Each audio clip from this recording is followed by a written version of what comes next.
கல்லறை பேசுகிறது.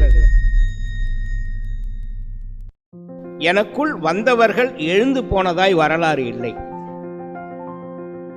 அவர் மட்டுமே உயிர்த்து எழுந்து போயிருக்கிறார், வரலாற்றை மாற்றி எழுதி இருக்கிறார்.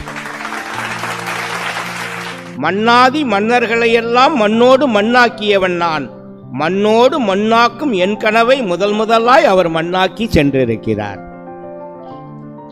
வெள்ளை அடிக்கப்பட்ட கல்லறைகளுக்கு மத்தியில் நான் கொள்ளை அடிக்கப்பட்ட கல்லறை. விருந்தும் மருந்தும் 3 நாட்கள் என்பதாலோ கல்லறைக்கே விருந்தாளியாய் வந்து 3 நாட்களில் சென்று விட்டார். கல்லறை மற்றவர்களுக்கோ முற்றுப்புள்ளி, அவருக்கோ அது தொடக்க புள்ளி.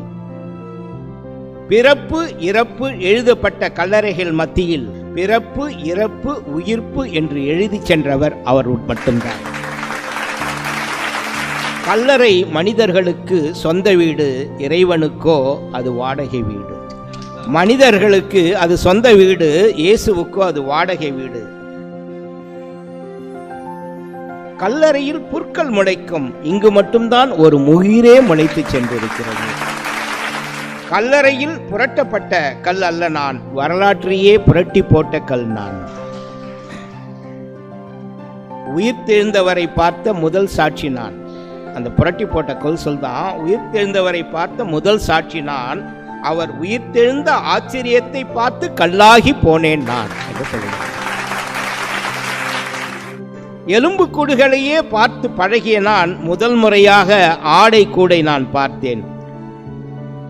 உலகத்தையே என் கால் அடியில் கீழே வைத்திருப்பதாய் பெருமிதம் அடைந்தேன். உலகத்தையே என் கால் அடியின் கீழ் வைத்திருப்பதாய் பெருமிதம் கொண்டேன். முதல் முறையாய் அவர் காலடியில் நான் இருப்பதை உணர்ந்தேன்.